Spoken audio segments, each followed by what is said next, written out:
Tonight's number, unfortunately, Richard, tonight there is a smoking gun because our number is 19. Our number is 19, the number of children that are killed or injured by guns every day in the United States. So, you know, with all the insanity that's going on with Donald Trump, it's very easy to forget that all of the problems that we had before him still continue to exist. So we have all the new problems from the Donald, and then you have all of the other baseline America problems that you hate to hear about. So, unfortunately, a new study coming out of the journal called Pediatrics found that an average of 1,297 children are killed by firearms every year, each year in the United States. Okay, now mind you, an estimated 5,790 kids are treated for gun-related injuries each year. These statistics place guns as the second leading cause of injury-related deaths following car accidents for children ages 1 to 17. Now, if you're wondering what the rest of the world looks like, I can tell you that the United States is way worse than anywhere else. Richard, your take. So here's my thoughts on this. Now, I'm going to be really real with y'all. Glasses off moment, right? I'm not anti-Second Amendment. I'm not anti-guns. My brother is a gun owner. I don't think there's anything wrong with guns. My cousins are gun owners.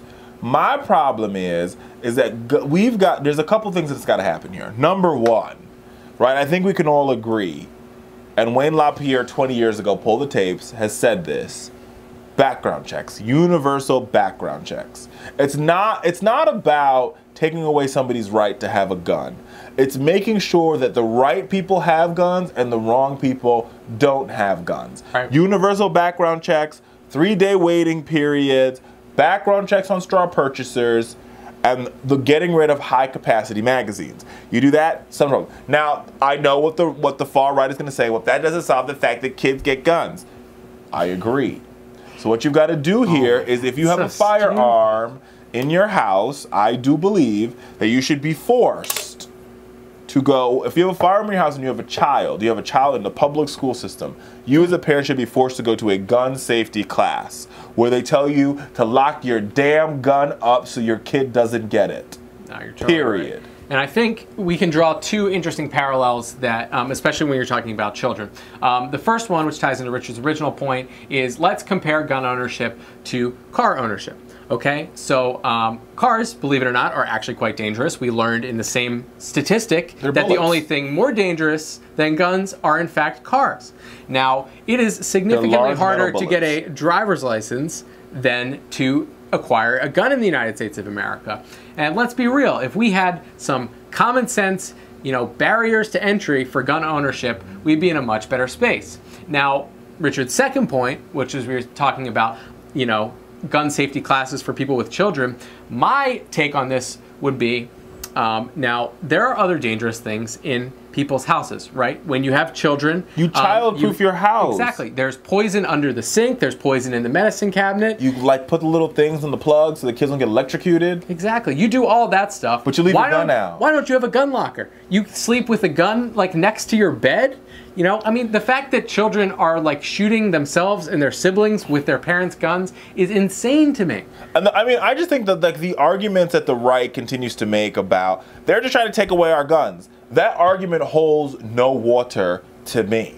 Sure. Right? Because when you have people like Joe Manchin from West Virginia, gun owner, A rating from the NRA, who when the Newtown parents would talk to him and we got a problem here, he's like, even I believe in background checks, right? So it's not about trying to take away your guns or infringe upon your Second Amendment right.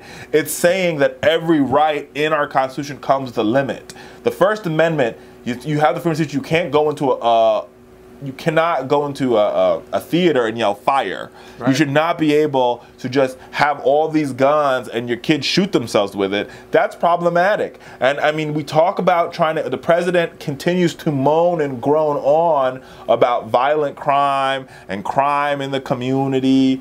If we got rid of, there was no illegal guns, trust me, the murder rate in places like Chicago and places like Milwaukee and places like Baltimore would drop like an anvil. I mean, and I'll tell you this, and I think that, it's a mistake for liberals and Democrats to have this argument and start with the assumption that Republicans actually think that, guns are being taken away. The reason that the Republican voting bloc pushes this legislative agenda has to do with who funds their campaigns, and that's the NRA.